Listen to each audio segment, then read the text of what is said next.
Go and spread the good news to the ends of the earth.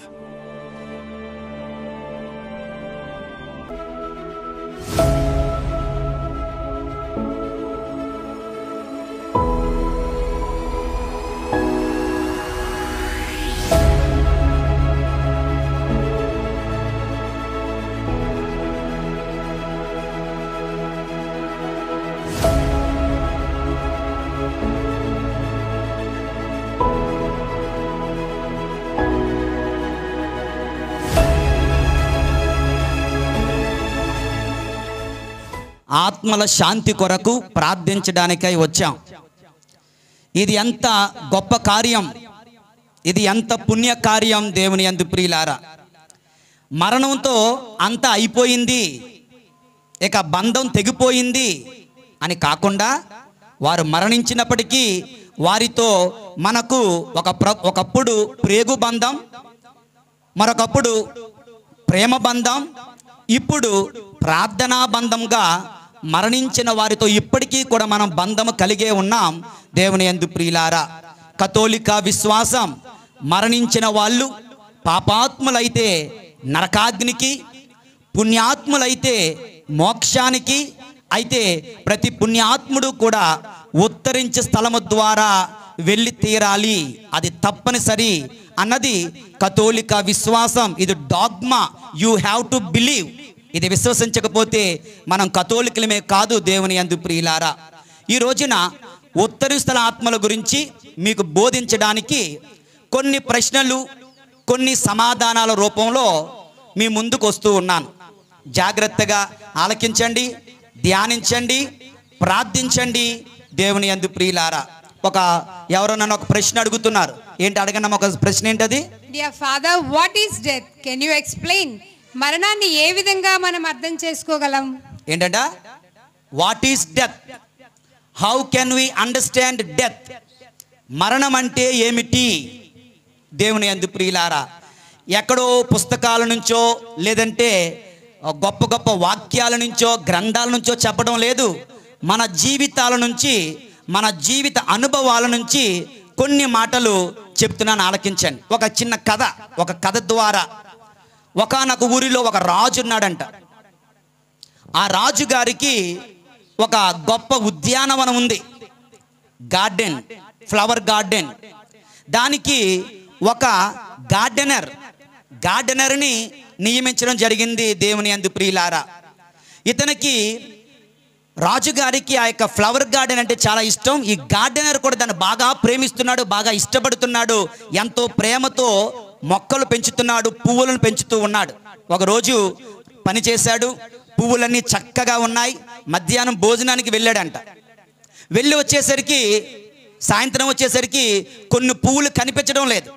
కొన్ని పువ్వులు ఎవరో తెంచేశారు, నా పువ్వులు ఎవరో కోసేశారే, నా పువ్వులు ఎవరో తెంచేశారే అని ఏడుస్తూ అక్కడ ఉన్నటువంటి భటుల్ని వెళ్ళి అడిగాడంట. అడిగితే భటులు అన్నారంట, ఇదిగో రాజుగారు వచ్చారు, అతనికి నచ్చిన, అతనికి కావలసిన పూలను అతనే కోసుకొని వెళ్ళారు, తన మందిరాన్ని, తన సింహాసనాన్ని, తన కోటను అలంకరించుకుంటారంట అని చెప్పారట. దేవుని యందు ప్రియులారా, ఆ యొక్క కాపలాదారుడు, ఆ యొక్క గార్డెనర్ అనుకున్నాడు, నిజమే కదా, ఈ తోట ఎవరిది? ఎవరు చెప్పండి గట్టిగా? రాజుగారిది. ఆ మొక్కలు ఎవరివి? రాజుగారివి. పువ్వులు ఎవరివి? అవి ఎవరికి చెందాలి? ఎక్కడికి వెళితే దానికి నిజమైనటువంటి సార్థకత కలుగుతుంది? రాజుగారి దగ్గరికి. కానీ నేనేమనుకున్నాను, ఇది నాది, ఇది నాది, ఇది నాది అనుకున్నాను. నిజానికి ఆ పువ్వులు చేరాల్సిన ప్రదేశానికే చేరాయి. నేను చాలా సంతోషిస్తున్నాను అనుకొని అర్థం చేసుకున్నాడు దేవుని యందు ప్రియులారా. ఇదే విధంగా ఆ రాజు మహాప్రభువు, మన సృష్టికర్త, దేవాది దేవుడు, ఆ గార్డెనర్ ఉన్నాడు చూడండి, అది నువ్వే. ఒక తల్లివి, ఒక తండ్రివి, ఒక బిడ్డవు. ఇక త్రెంచబడినటువంటి మొక్కలు, త్రెంచబడినటువంటి పువ్వు ఎవరండి అంటే, ఇదిగో మన ముందు ఈ సమాధుల్లో ఉన్నటువంటి ఈ పుష్పాలు. ఇది కేవలము ఆత్మలు కాదు, ప్రభువు తనను తాను అలంకరించుకోవడానికి, తన సన్నిధిలోనికి తాను కోరుకున్న, తాను పిలుచుకున్న, తాను స్వీకరించినటువంటి పుష్పాలు దేవుని యందు ప్రియులారా. కనుక మరణము, death is not the end, death is the real beginning. మరణము అంటే అంతము కాదు, మరణము అంటే అసలు సిసలైన ప్రారంభం. ఎక్కడ ప్రారంభం?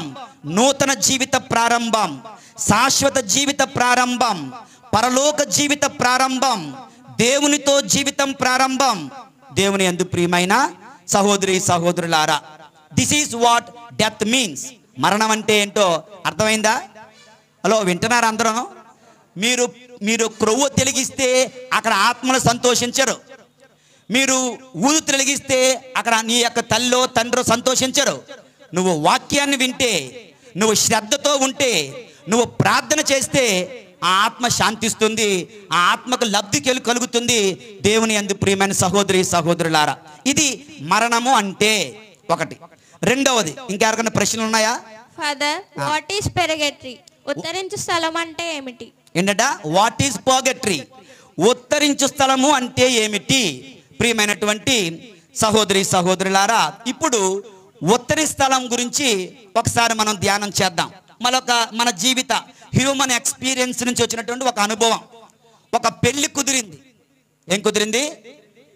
గట్టిగా. పెళ్లికి ముందు ఏం జరుగుతుంది? పెళ్లి చూపులు. ఓకే, పెళ్లి చూపులకి దేవుని యందు ప్రియులారా, పెళ్లి కొడుకు రెడీ అయిపోయాడు. పెళ్లి కొడుకు వచ్చేసాడు, పెళ్లి పెద్దలు వచ్చేసారు, అందరూ వచ్చి కూర్చున్నారు. ఎవరి కోసం? ఎవరి కోసం? పెళ్లి కూతురు కోసం. పెళ్లి కూతురు రావాలి కదా, పెళ్లి కొడుకు చూచుకోవాలి కదా. ఇక పెళ్లి కూతురు పెళ్లి కొడుకు ముందుకు వచ్చే ముందు అద్దంలో చూసుకుంది. అమ్మగారు చూసుకుంటే ఈ ముఖం మీద పెద్ద కాటిక మచ్చ పడిపోయింది. అమ్మ, నాన్న, చుట్టాలు, బంధువులు రా రా పెళ్లి కొడుకు వచ్చాడు, రా అమ్మా అంటున్నారు. అంటే నేను రాను, నేను రాలేను, నాకు టైం కావాలి, వస్తా నాగు అని మరలా వెళ్ళింది బాత్రూంలోకి. మరలా మేకప్ తీసింది, మరలా తుడిచింది, కడిగింది, రుద్దింది, పామింది. మొత్తం చాలా కష్టం. మరలా మేకప్ వేసుకుంటుంది, చాలా టైం పడుతుంది. పెళ్లి కొడుకు ఎదురు చూస్తా ఉన్నాడు.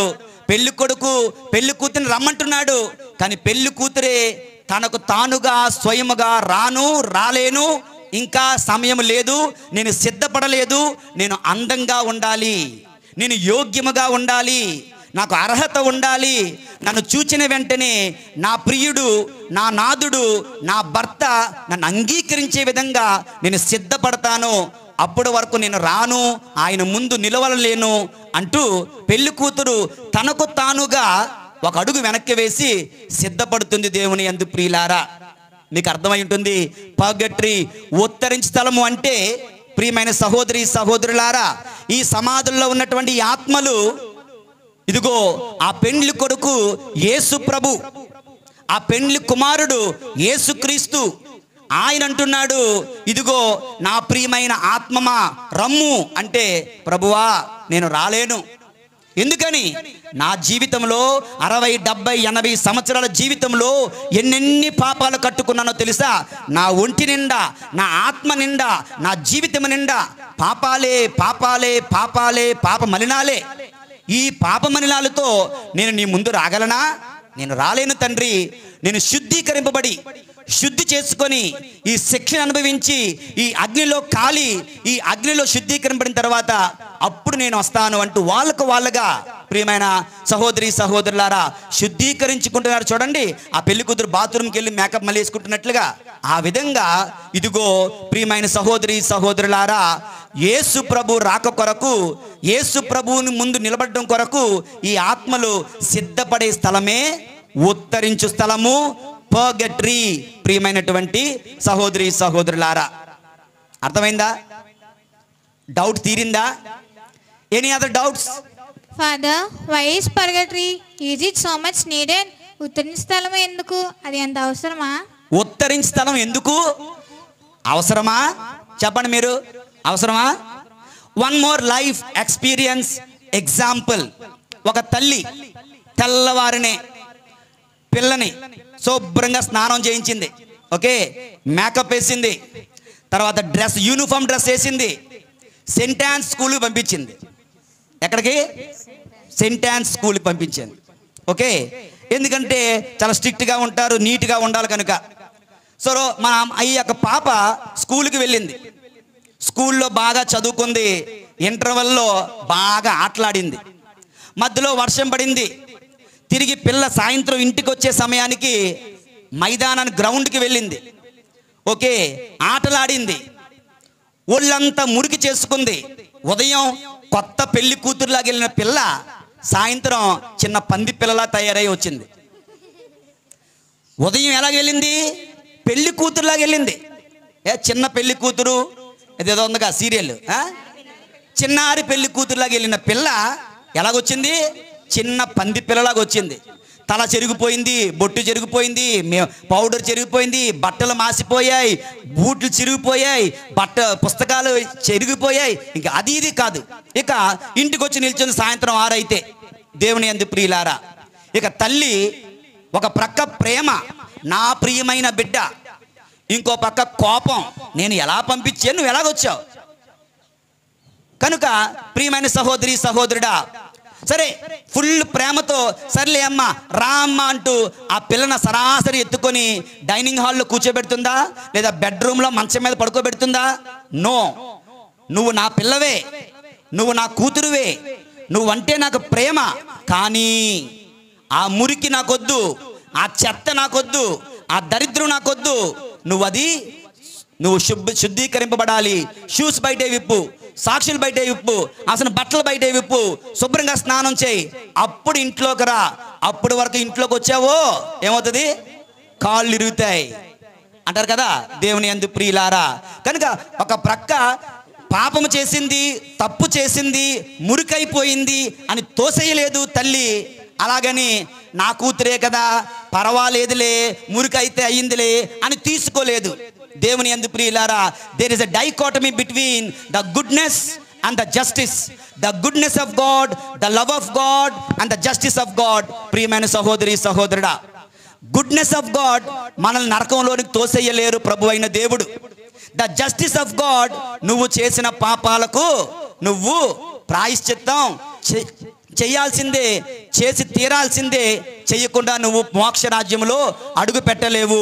దేవుని వాక్యం చెబుతుంది, అపవిత్రత అన్నది ఇసుమంత కూడా పరలోక రాజ్యంలో అడుగు పెట్టలేదు. దేవుని యందు ప్రియులారా, కనుక it is so much needed, it is very much needed. దేవుని యందు ప్రియమైన సహోదరి సహోదరులారా, ప్రైజ్ ద లార్డ్, అందరూ praise the Lord, praise the Lord, praise the Lord, praise the Lord, praise the Lord, praise the Lord. 3 questions. What is death? What is purgatory? Why is it so necessary? Why is purgatory? Is it so necessary? Any more doubts? Yes, Father. How is the pain in purgatory? చదవండి. ఉత్తరించు స్థలంలో శిక్ష ఎలా ఉంటుంది? ఉత్తరించు స్థలంలో శిక్ష ఎలా ఉంటుందో నేను చెప్పాల్సిన అవసరం లే. ఎందుకంటే మన యొక్క పునీతురాలు పునీత మేరీ మార్గరెట్ అలకోక్ అనే పునీతురాలు చెప్తున్నారు. దేవుని యందు ప్రియులారా, ఒకరోజు ఆమె ప్రార్థన చేసుకుంటుందట. ప్రార్థన చేసుకున్న తర్వాత భోజనం చేసి ఇక పడుకోవడానికి వెళ్తుంది. అటువంటి సమయంలో ఒకానొక అమ్మగారి ఆత్మ అక్కడ దర్శనమిచ్చింది.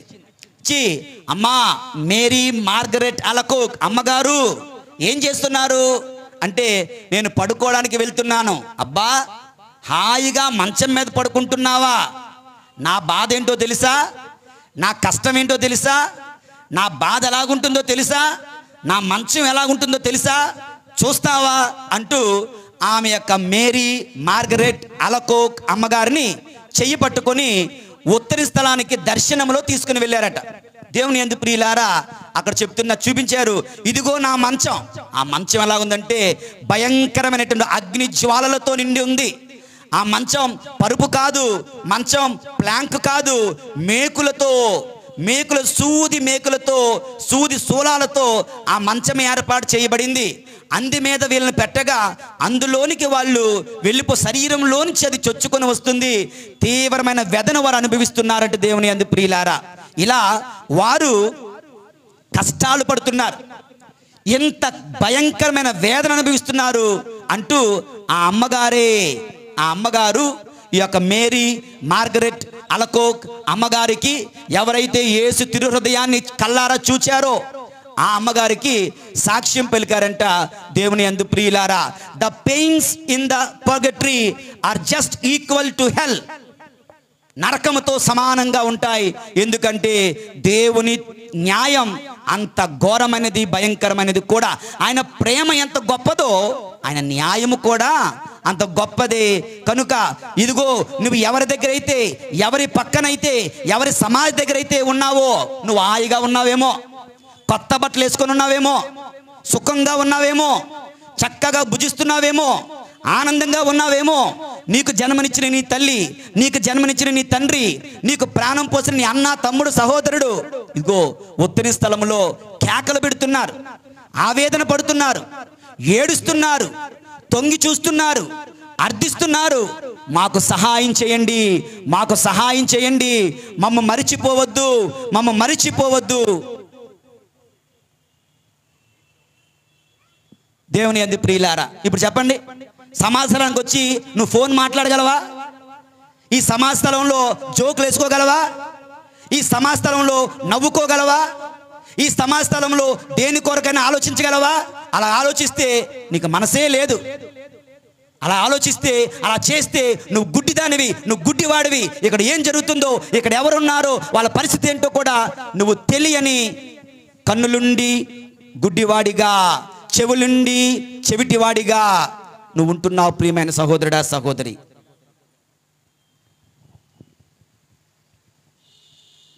ఉత్తరి స్థలంలో కష్టాలు ఇంత ఘోరంగా ఉంటాయి. ఏమ్మా, ఆల్ డౌట్స్ క్లియర్? వన్ మోరా? ఏంటి? Father, how long is purgatory? ఒక్కొక్క ఆత్మ ఎంతకాలం ఉత్తరించే స్థలంలో ఉంటుంది? ఒక్కొక్క ఆత్మ ఎంతకాలం ఉత్తరి స్థలంలో ఉంటుంది కదా. సో దేవుని యందు ప్రియులారా, అనేకమైనటువంటి ఉత్తరించే స్థలము గురించి, ఉత్తరించే ఆత్మల గురించి చాలా పుస్తకాలు ఉన్నాయి. నా దగ్గరే ఒక 4-5 పుస్తకాలు ఉన్నాయి. అందులో రకరకాలుగా చాలా పుస్తకాలు చదివినప్పుడు సిస్టర్ ఫ్రాన్సిస్కా అనే అమ్మగారు చెప్తున్నారంటే దేవుని యందు ప్రియులారా, నిజానికి కరెక్ట్గా ఎవరో చెప్పలేరు, పర్ఫెక్ట్గా ఎవరో చెప్పలేరు, కానీ ఊహాజనికంగా ఒక యావరేజ్గా ఒక్కొక్క ఆత్మ సిస్టర్ ఫ్రాన్సిస్కా లెక్క ప్రకారం 40 నుంచి 50 సంవత్సరాలు ఉత్తరి స్థలంలో ఉంటారంట. ఎన్ని సంవత్సరాలు? 40 నుంచి 50 సంవత్సరాలు. మన బ్రతుకులే సుమారు 60 నుంచి 70 లేదా 80. అందులో నీ జీవితంలో చేసిన ప్రతి పాపమునకు ప్రభు చెప్తున్నారే మత్తయి సువార్తలో, నీవు ఆఖరి దినమున న్యాయ దినములలో నీవు పలికిన ప్రతి మాటకు లెక్క అప్పచెప్పాలి. ఇదిగో లెక్క అప్పచెప్పే స్థలం ఉత్తరించు స్థలం. It's not so easy. అయితే 40 నుంచి 50 సంవత్సరాలు ఒక్కొక్క ఆత్మ ఉండాలి అంటే నీవు బ్రతుకున్నంత కాలం నువ్వు ప్రార్థించాలి. నీ తల్లి కొరకు నువ్వు బ్రతుకున్నంత కాలం, నీ తండ్రి కొరకు నువ్వు బ్రతుకున్నంత కాలం ప్రార్థించాలి దేవుని యందు ప్రియులారా. ఇక రెండవదిగా, నీ యొక్క ప్రార్థనల వలన, నీ దివ్య పూజా బలుల వలన, నీ ఉపవాసముల వలన, నీ దాన ధర్మముల వలన, నీ సుకృత కార్యముల వలన, మంచి కార్యముల వలన అవసరం అనుకుంటే ఆ 50 సంవత్సరాలు 5 సంవత్సరాలు కూడా అయిపోతాయి. ఆ 50 సంవత్సరాలు 10 సంవత్సరాలు కూడా అవ్వగలవు. It all depends upon you. నీ ప్రార్థనలు, నీ యొక్క కమిట్మెంట్, నీ డెడికేషన్ ఏంటంటే, మనందరం నవంబర్ 2 పూలు తెచ్చి కప్పేస్తున్నాం, క్రొవ్వొత్తులు అంటించేస్తున్నాం, మళ్ళా కనిపించం, మళ్ళా గుర్తుంచుకోం. ఒక ఇంట్లో నాకు బాగా తెలుసు, వాళ్ళ అమ్మగారు వాళ్ళ నాన్నగారు చనిపోయారు, కొన్ని రోజులు ఉంచుకున్నారు, తర్వాత తీసేసి బట్టల కింద తోసేస్తున్నారు. ఏంటమ్మా అంటే, వాళ్ళు వద్దు, ఎందుకు చచ్చిపోయిన వాళ్ళని రోజు కళ్ళ ముందు ఉంచుకోవడం. దేవుని యందు ప్రియులారా, వాళ్ళు మన కళ్ళ ముందు ఉండాలి, వాళ్ళ కోసం అనిత్యం ప్రార్థించాలి. ప్రియమైనటువంటి సహోదరులారా, ఎనీథింగ్ ఎల్స్? ఏంటి? Last and final. Father, what is the best remedy for poor soul in the purgatory? ఆత్మల విడుదలకై నేను చేయదగ్గ మంచి పుణ్యకార్యం ఏమిటో చెప్పగలరా? What is the best remedy for the souls in దేవుని యందు ప్రియమైన సహోదరులారా, దీనికి కూడా ఒక లైవ్ ఎగ్జాంపుల్ పునీత బెర్నార్డ్ గారి జీవితంలో జరిగిన సంఘటన చెప్తున్నాను. బెర్నార్డ్ గారి మాంకుగా ఆబట్టుగా ఉన్న రోజుల్లో ఒక ఆత్మ ఆ యొక్క బ్రదర్లందరూ ప్రార్థన చేసుకుంటుంటే దర్శనమిచ్చి, థ్యాంక్ యూ, ధన్యవాదాలు, నేను మోక్షానికి వెళ్తున్నాను, నా కోసం ప్రార్థన చేసినందుకు మీ అందరికీ వందనాలు అంటే, అందులో ఒక బ్రదర్ గారు, ఒక మఠవాసి, చాలా ఫన్నీ ఫెలో, ఏంటంటే, అయ్యా నాకు డౌట్ అన్నాడు. ఏంటి డౌట్ అంటే, నేను ప్రార్థనలు చేశాను, ఉపవాసాలు చేశాను, పూజలు అర్పించి చాలా పనులు చేశాను కదా, ఇందులో ఏది నీకు బాగా ఉపయోగపడింది నాకు తెలుసుకోవాలనుంది అన్నారు. అవునా, అయితే రా అని చెప్పి చెయ్యి పట్టుకొని తీసుకుని వెళ్ళారంట. అక్కడ ఒక ప్యారిస్ చర్చ్లో అక్కడ దివ్య పూజాబలు జరుగుతుంటే ఈ ఆత్మ అంటున్నారు ఆ యొక్క వ్యక్తితో, ఆ యొక్క మాంకుతో, మఠవాసితో, ఇదిగో మీరు చేసే పుణ్యకార్యాలన్నీ ఒక ఎత్తు, దివ్య పూజాబలి ఒక్కటే ఒక ఎత్తు. ఎందుకంటే ప్రభు అన్నారు, ఇదిగో ఇది మానవుల పాప పరిహారార్థము దారవోయబడును, మానవుల పాప పరిహారార్థము దారవోయబడును అని చెప్పారు దేవుని యందు ప్రియమైన సహోదరి సహోదరులారా. కనుక ఈ దివ్య పూజా బలి మాకు ఎక్కువ మేలు చేస్తుంది. దీనికన్నా ఎక్కువ మేలు చేసే ఏ పుణ్యకార్యము లేదు. కనుక మరణించిన వారి కోసం దివ్య పూజా బలి సమర్పించండి. ఆర్థికంగా నువ్వు తట్టుకోలేని వ్యక్తివైతే పూజలు సమర్పించొద్దు, పూజలో పాలు పంచుకొని ప్రార్థించండి, పూజలో పాలు పంచుకొని ప్రార్థించండి అని ప్రభు కోరుతూ ఉన్నారు. దేవుని యందు ప్రియులారా, ఇది 6 విషయాలు, 6 ప్రశ్నలు, 6 సమాధానాలతో ఈ చిన్న వాక్యాన్ని ముగిస్తూ మీరందరూ కూడా మరణించిన వారి కొరకు ప్రార్థించమని, మరణించిన వారి కొరకు దివ్య పూజాబలు సమర్పించమని, ఆ సమాధి స్థలములో మరింత భక్తితో ఉండమని మీ అందరినీ కూడా కోరుతూ వారి తరపున ప్రార్థిస్తూ ఉన్నాను. ఇంకా కొంతమందికి డౌట్లు ఉన్నాయి, వాళ్ళ దగ్గర మైక్ లేదు, వచ్చే సంవత్సరం చూద్దాం. పరిశుద్ధుడైన దేవుడు మనందరినీ దీవింతురుగాక. మరణించిన సకల విశ్వాసుల ఆత్మలు సర్వేశ్వరుని దయ వలన సమాధానమందు విశ్రమింతురుగాక. మరణించిన సకల విశ్వాసుల ఆత్మలు సర్వేశ్వరుని దయ వలన సమాధానమందు విశ్రమింతురుగాక. మరణించిన సకల విశ్వాసుల ఆత్మలు సర్వేశ్వరుని దయ వలన సమాధానమందు విశ్రమింతురుగాక. వీక్షకులకు, శ్రోతలకు మీ అందరికీ కూడా మనవి చేస్తున్నాను, ఈ వాక్యాలు కావాలి అనుకున్న వారైతే తప్పనిసరిగా లైక్ ద్వారా ఇష్టపడండి, కమెంట్ ద్వారా ఇంటరాక్ట్ అవ్వండి, షేర్ ద్వారా ఇతరులకు తెలియచేయండి. ఈ సువార్త ఉద్యమములో మీరందరూ పాలు పంచుకొనండి అని మీ అందరినీ కోరుతూ పితా పుత్ర పరిశుద్ధ ఆత్మ నామమున ఆమేన్.